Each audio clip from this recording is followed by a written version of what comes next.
Do you like Mario Maker but want to play a game that's actually good? Do you own a PC? Do you have $0?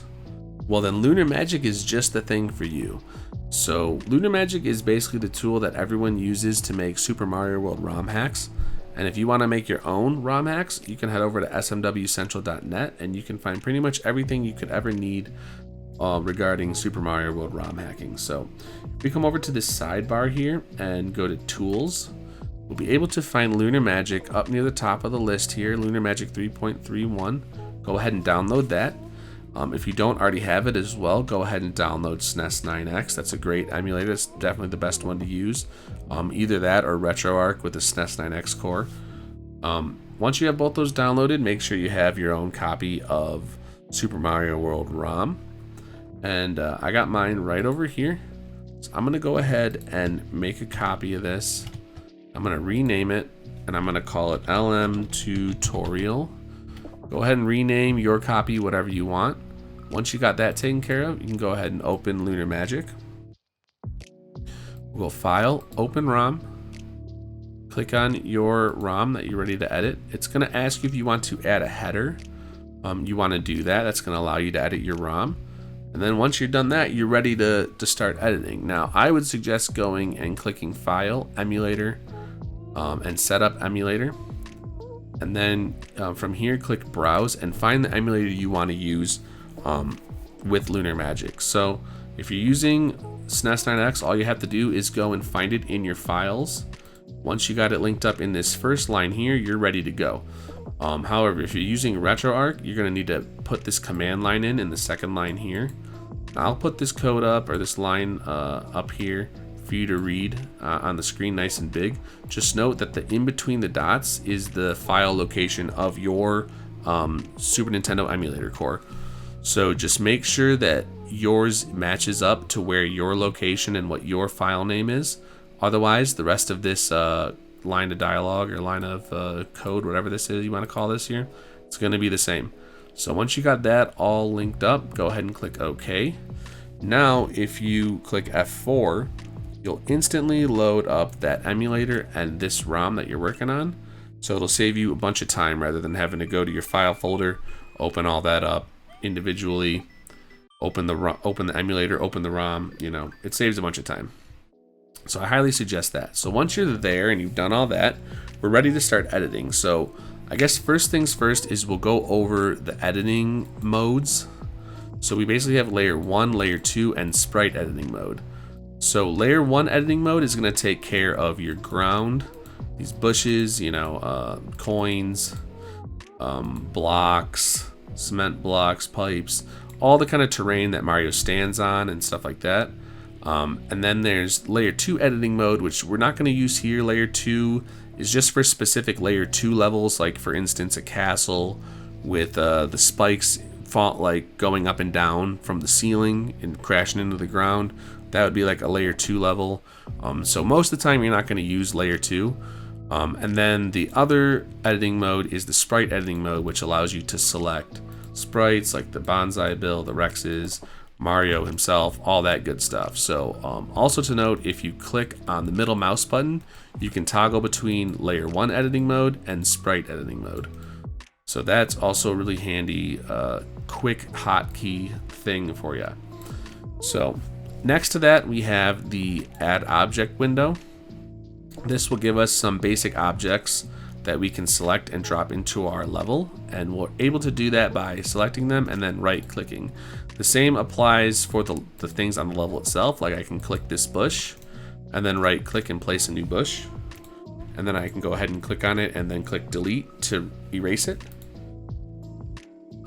And this window here, it basically just gives us a bunch of objects to select from. Similar to that is this Yoshi button, and this will open up the sprite editing, or the sprite, the add sprite window, so where we can select sprites and add sprites to the window, or add sprites to the level rather. So there's also another way that you can add terrain, or objects I should say, and that's with the map 16, which is this 16 by 16 tile map editor right here with the question mark block. Go ahead and click that. It gives you a bit more of a jumbled view here. but basically it's just the pieces of all the objects. They're 8x8 tiles essentially, and you can use this to make your own custom blocks basically. So let's say like a real common one is like this muncher, for instance. You can go ahead and grab that and then right click down here, and then if you click X, it flips its vertical, or it's horizontally, flips it horizontally, and if you click Y, it flips it vertically. So there you can have some backwards munchers, everyone's favorite, or some upside down munchers, I should say, not backwards. And then you can have your muncher right there. Just make sure you click this save button if you're gonna edit it, or else it's not gonna change. This save is separate from the level save. I often forget that, and so do many people. So that's the map 16. I would suggest generally going to the add objects because it saves on block memory essentially. It's usually easier, but I am known to work from my map 16 a lot, especially once you start getting your little setups down in your map 16. You'll find yourself using it quite often. So those are the basic ways to place down things. So if we want to just like nuke this whole level, we can just hit Control plus Delete. And that's just Control Delete, not Control plus sign. It's just Control Delete. Control Delete, and you'll delete the whole level. And then basically we can just start placing our own stuff. So let's just go ahead, place down our own little blocks here on the layer 1. Place down a little ledge. Place that's a corner with like corner into the ground, basically into another ground tile, but we just want like a corner like this that drops off. Place a ledge, and then we'll place like a pipe or something. So okay, there's two different kinds of pipes. There's a regular pipe, and then there's one with an exit enabled. So an exit enabled means you'll be able to go down this pipe.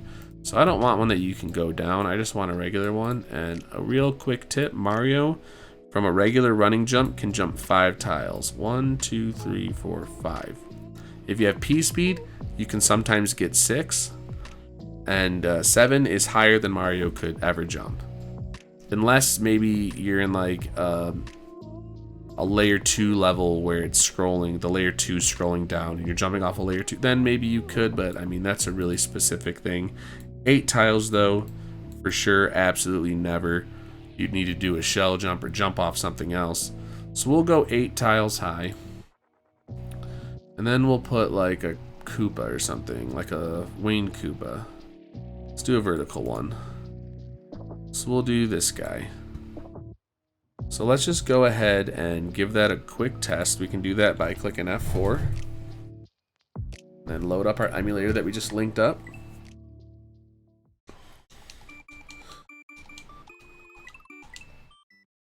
So I had already actually made a save state and a ROM with this name, so I have the save state already. But a good thing to do is to make a save state right before you go into the level. That way you can quickly get back here and skip the intro.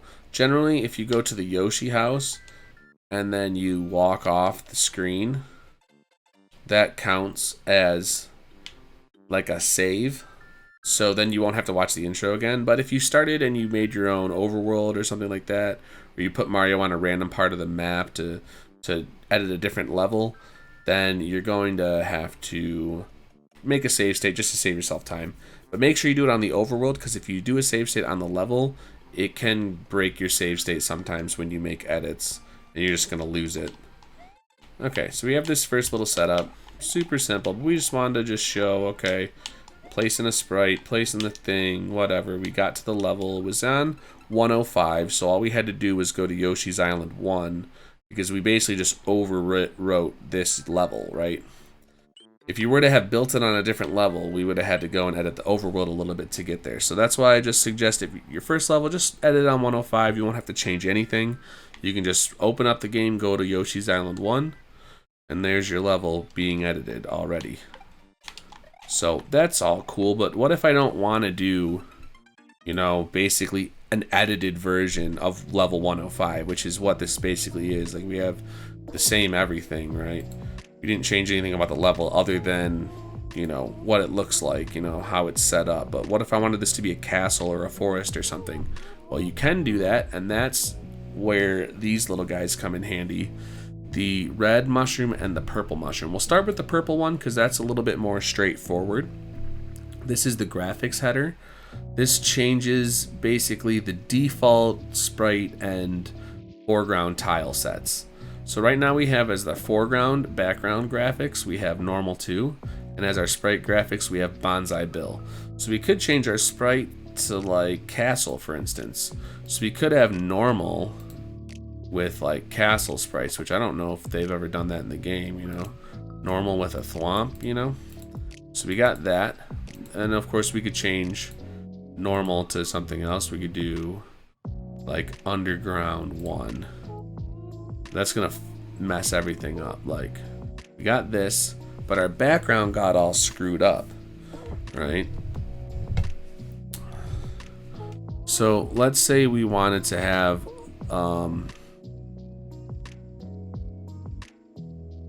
let's say we want to have castle as our foreground. I want to have castle, but we'll have mushroom. We'll get rid of that because that doesn't work anymore. Okay, so we got this.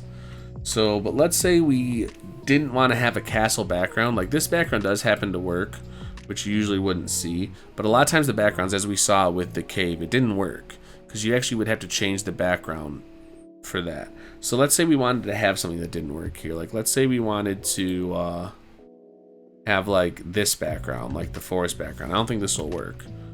So if we go to this little green leaf here next to our map 16 button, this will allow us to change our background. If we click this other green leaf on this editor, and we wanted the 106, right? Because we're on 105 and we went up one level, which, by the way, you can open your level through this. You can change the levels by typing in the level number, but you can also page up and page down to change levels. So I paged up 1 and we got to level 106, and we saw this forest background from level 106. So if we open up the background layer 2 editor window and then click copy background image from other level, you can actually take that from 106. The only problem is it uses a different graphics. So it says different graphics needed. To use the background correctly, you may need to change the header yourself so the background graphics number 19 is loaded. So it's basically telling us exactly what we need to do.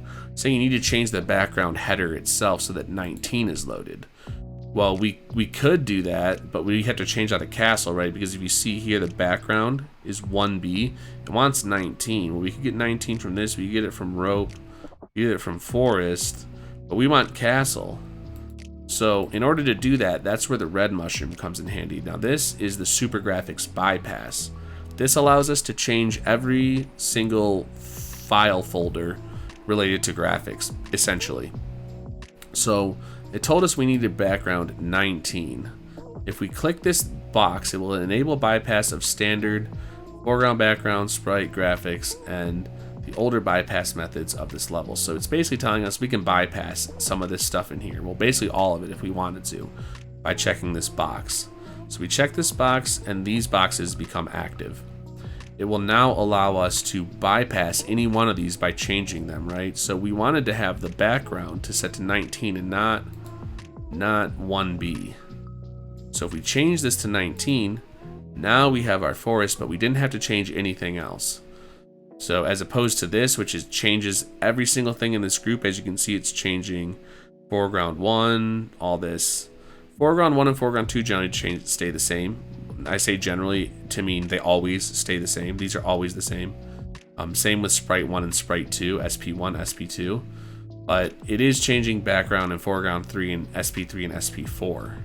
Right? So similarly to the background and foreground here, we could change the SP3 and SP4, right? So we could change SP3 to 12. And if we go back here, you can always go back to the purple mushroom and see what things are, right? Like, okay, SP13, let's look at what SP3 generally is. Well, it's 13, 0A, 24, 0D, 13, 13, 6, Bunch of 13s, 12, 13. So on Castle, it's 12. On Ghost House, it's 6. Switch Palace, it's 0D. So we probably don't care about that because Switch Palaces don't got a lot going on. Mecha Koopa, same with that. Not a lot going on with that. But you could use these things. But a lot of the ones that I generally tend to use are 13, 12, and 12. Pretty much in SP3. The SP4, on the other hand, is a very defining sprite value. That pretty much, like, if you change this from 5, you're not going to have mushroom sprites anymore. But we could change this to 12 and give us like some castle sprites with the mushroom sprites. So we notice here, if I change this back to 13, we'll see some things changed in here, right? Okay. We lost some things. We lost some saws. We got a bunch of chucks. Right, if we go back here, change it back to 12, you'll see we'll lose all our chucks and we'll gain some castle stuff. So now we got some mixed and matched sprite sets. We have saws. Let's not use that saw. Let's use the non-line guided one. We got saws as well as some mushroom platforms.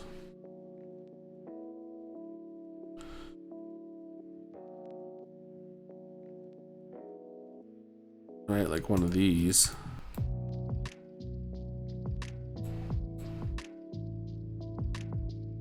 Let's just make our own little type of thing. I don't know. We'll just have to jump over that or something. So these pipes here, interestingly enough, are actually linked up to the screens themselves, the ones that you grab out of here. Same with the ones that you grab from up here, but you could like copy these pipes and bring them like right here. Then they won't change color. Then they'll always be green. So we could do like that.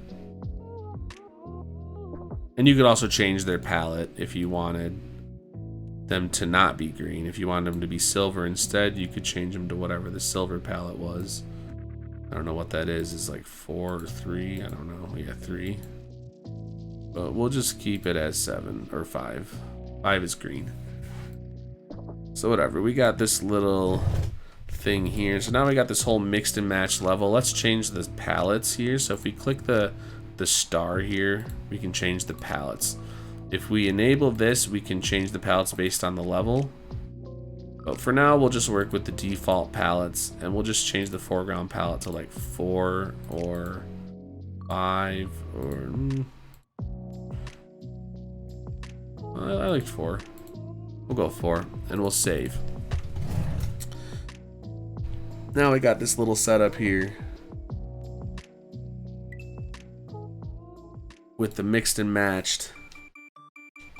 The mixed and matched stuff. We'll open up our save state. And there's actually a way to get rid of this opening screen too. Whoa! We can see we have some issues. One issue is this thing doesn't want to load correctly. This dude, but I think I know how to fix that. You might actually need to download a patch to fix that, to be honest. But we'll try one thing. What we didn't do was we didn't save our map 16, for one. That's why those looked all screwed up. And then we have to go here. This is my suggestion. Over here we have the level modes and the sprite modes. These are a little advanced, but for this issue that we're having here, see it's set to 4. Probably just want to set it to 0E. That usually fixes stuff like that. When in doubt, set sprite mode to 0E when it comes to loading issues like that. Might have worked, it might not.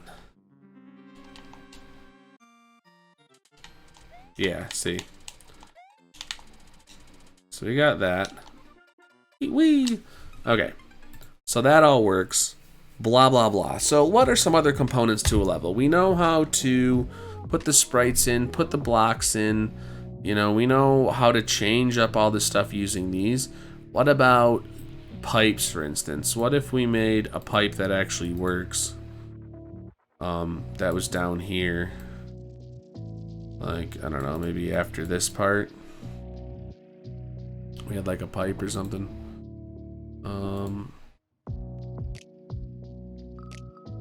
Let's go ahead and put a corner to this just so it doesn't look awful.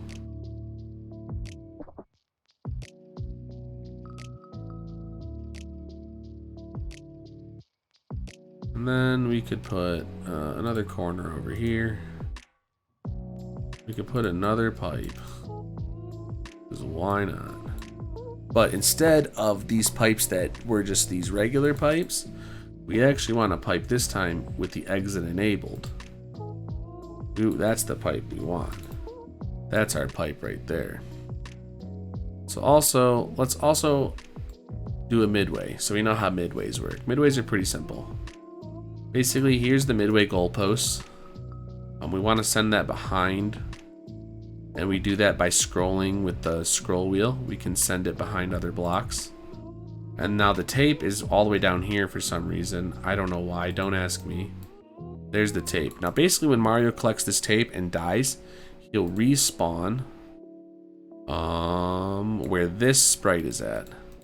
So we want to grab this sprite, and you could put this sprite wherever you wanted. So you can kind of do some cool stuff with that. Get a midway and have Mario spawn in a different location. Some like puzzly kind of ideas could come from that. Or just interesting things. Like I had one in the ROM hack I made where you like sacrifice yourself in a volcano, and you basically have to get an H that's above lava, and you just die right after. Then you load up in a new screen in like hell or something. But that was a little more advanced to make that happen, but it was the same kind of concept. So I'll put that there with the midway entrance. Then we have a pipe. We want this pipe to take us somewhere else, right? So let's say this pipe just takes us to a place that we couldn't otherwise get to. It's like over here, takes us to another pipe. And the interesting thing about pipes is the pipes don't actually matter. Like they do matter in the fact that these pipes allow you to go inside of them, but there's no way that Lunar Magic knows I want this pipe to take me to this pipe, you know? The only way we can do that is by assigning the screen exits, and it's done by screens, not by pipes. So I hit F1, and all these blue lines come up, and you see 0, 0, 0, 1, 0, 2. These are the screen numbers. So basically, any pipe or door, anything with an exit, I could do a pipe and a door, right? Both. It doesn't matter. Both of these, anything within this screen will go to wherever this screen is assigned to take me. Same with this one. So basically how we'll do this is we'll have to make exits to assign the screens to. And how we do that is we select Mario and make copies of him. So now we have a secondary entrance.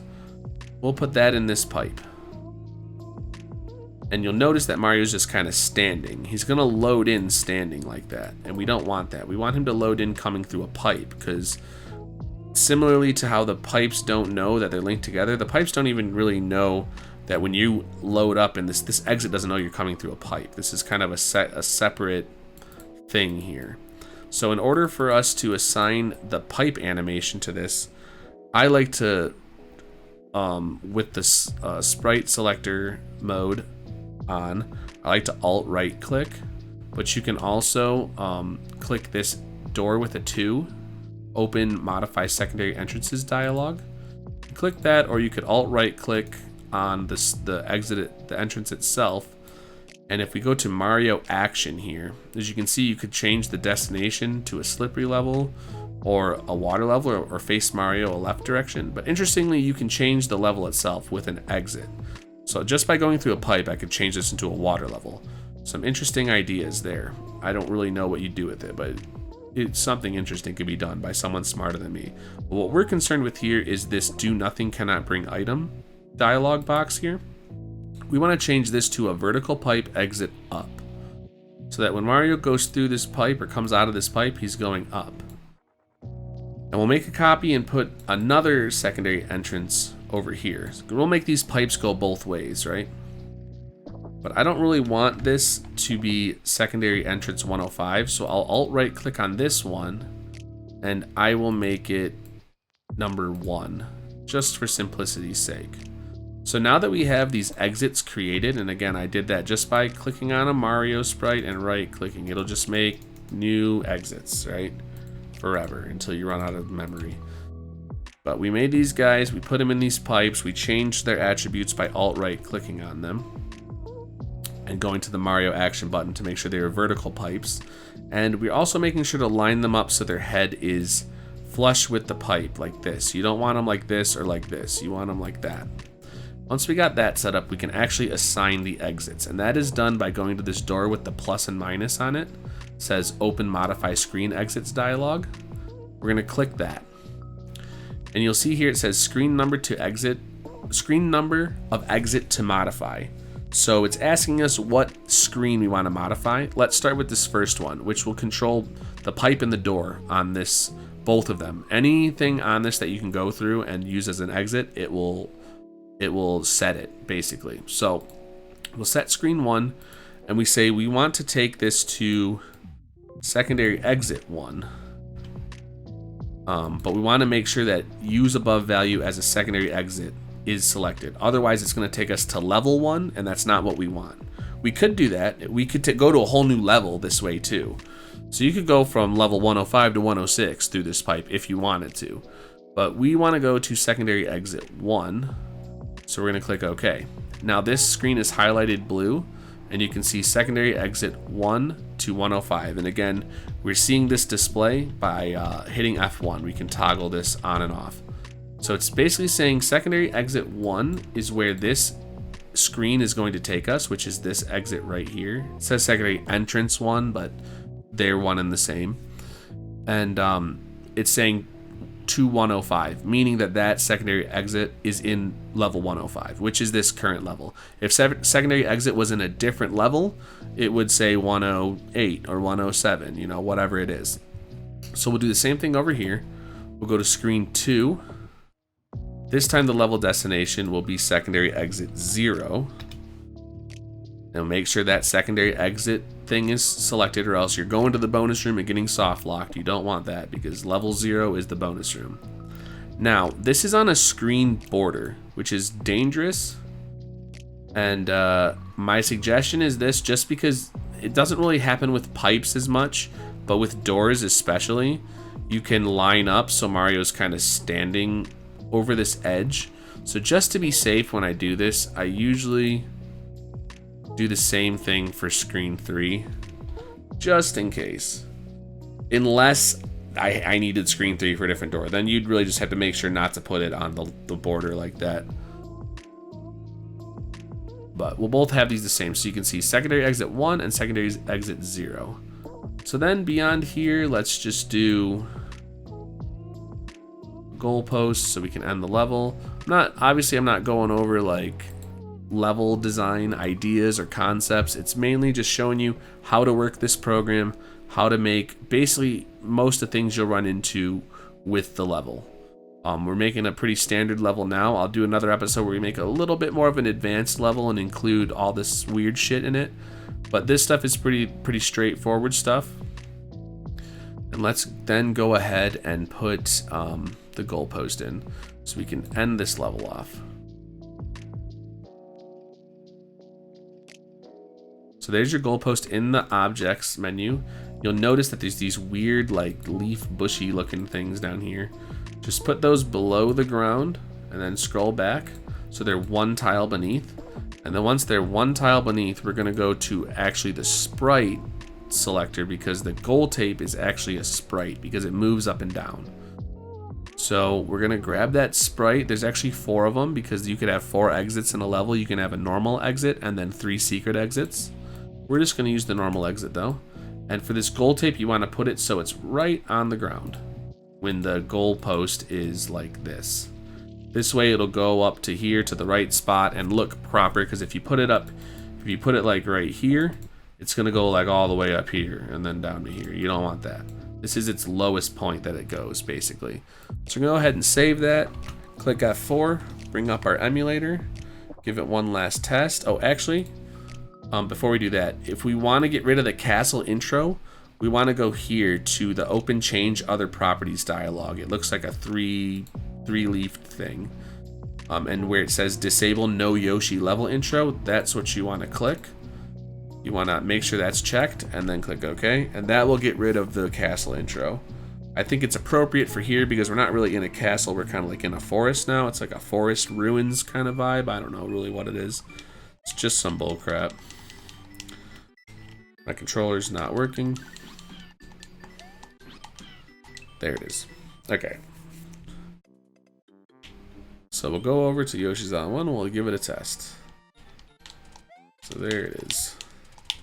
Whoa. Whoa. He almost got me. Okay, so we got the midway. So just to test to make sure the midway works, let's go ahead and die.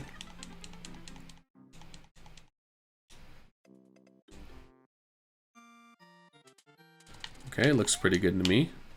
So like I was saying, either the door or the pipe can work.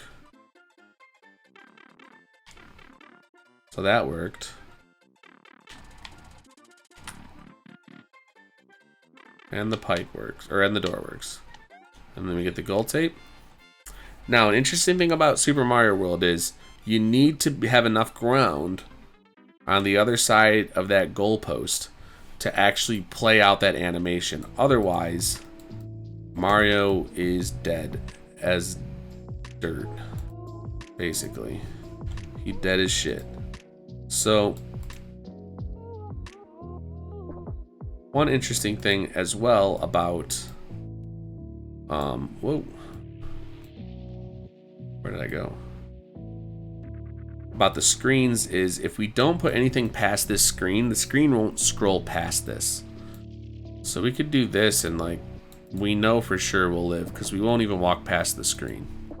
So basically, if we put something right here, it'll scroll all the way to the end of this screen. If we put something right here, it'll scroll all the way to the end of this screen. It's basically like a screen by screen basis.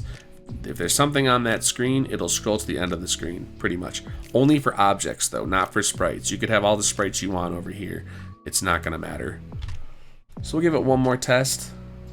And I think that will be the end of part 1. Just like basic, getting started, simple level stuff.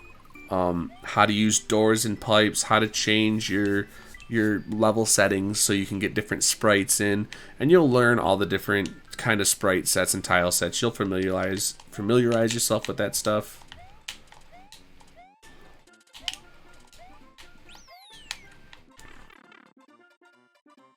But yeah, this is just really simple.